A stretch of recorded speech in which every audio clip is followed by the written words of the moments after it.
How can you increase club head speed without force, effort, and get the effortless power with consistency that you're after? Well, there are some key things you shouldn't do if that's what you're after, and some very simple things you can apply today to get more yards, to get more consistency, and to hit the ball better. Let's find out how.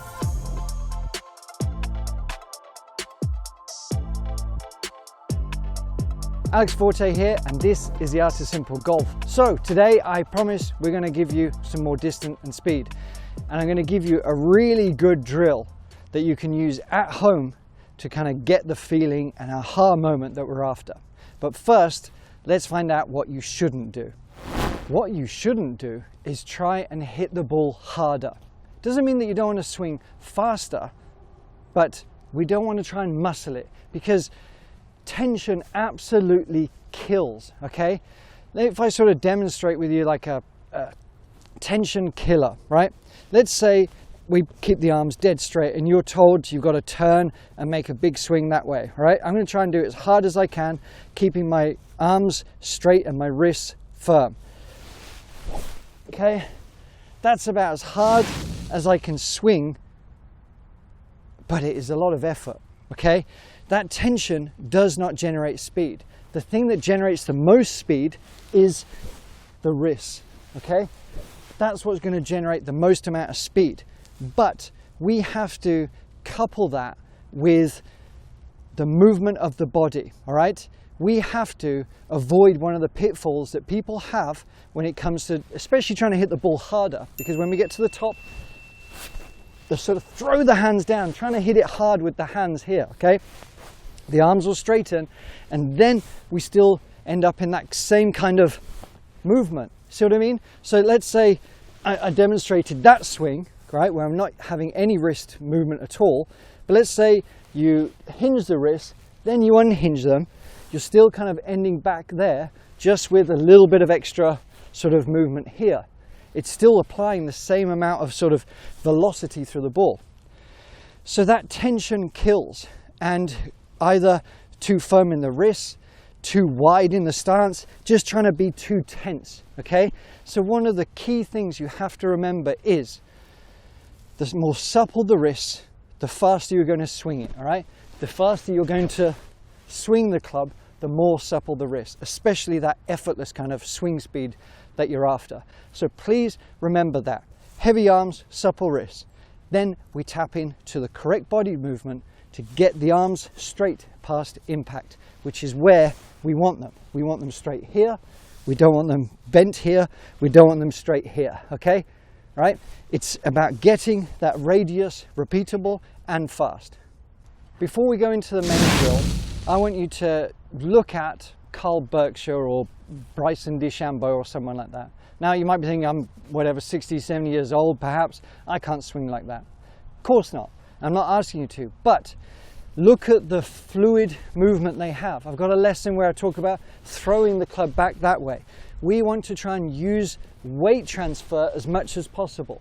And the more you can sort of transfer the weight back this way and plant it back down, the more velocity you're going to generate. Not if you've got tension, okay, it's just going to look something like that. But tap in the suppleness with the wrists, plus the weight transfer, okay, you're going to have a very fast golf swing without the force, basically. But this is what I want you to do. Because we want to avoid that straightening the arm, okay? We want that zip to happen past the ball here, right? We want that zip to happen past the ball. But we also want the body to sort of deliver correctly. And this towel, go and grab one. Go and grab a towel right now, okay? I'm waiting. I'm waiting. Once you've grabbed your towel, what you're going to do is this. You're going to hold it in your trail hand here. You're going to tuck it behind that way. See? We're just going to tuck it behind this way. So we've got kind of like a bit of a right angle. What that's doing is sort of the top of the backswing sort of position, if you will. Right? Now I'm holding it underneath and pulling it here. So I've got it in the center of my chest, that way. I'm not letting the arm sort of bend in this way. I'm trying to sort of keep it extended and out there, all right? Because what we're doing from here is, that's mimicking a backswing that we want, but the key is we are now moving the body, moving the core, allowing the weight of the club to drop back down. We're just dropping it back down. Now we're sort of turning.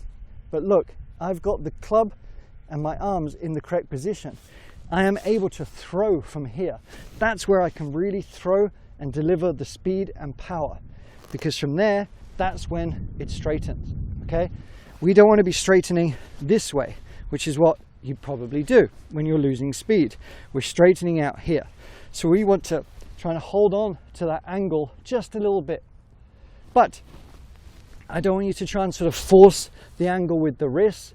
We're not trying to overemphasize this. This drill will deliver it perfectly for you, okay? So you wrap it behind, you make a backswing, and you deliver it in there, okay? There's the sequence. I'm just sort of turning through, okay? There, that's what I'm feeling. I work on that a few times to get that sensation. Now with the right arm only, okay, I sort of develop the same feel by tucking it underneath to here. I tuck it underneath, then I deliver it back down. Then I deliver it back down, then my arms straighten this way, okay? It's gonna potentially be a very different sensation for you. But you do that with the supple wrists and understand that you want to allow the weight of the club to pull you through, to clear yourself out the way, and allow this thing to do more of the work for you in tune with the body sort of movement that way. So you're not casting, so you're not losing speed. That drill is pure gold. So that's an easy drill. Use it at home as much as you like. And don't try and hold on to that angle too much. Just feel it as you get into the ball, and then we're allowing the arms to straighten. That's one of the keys. And we've got other lessons where we talk about that kind of release, but that drill is the key tip lesson for you today. Let me know if you have any questions. Let me know how much speed you're garnishing from it, and I'll see you next time.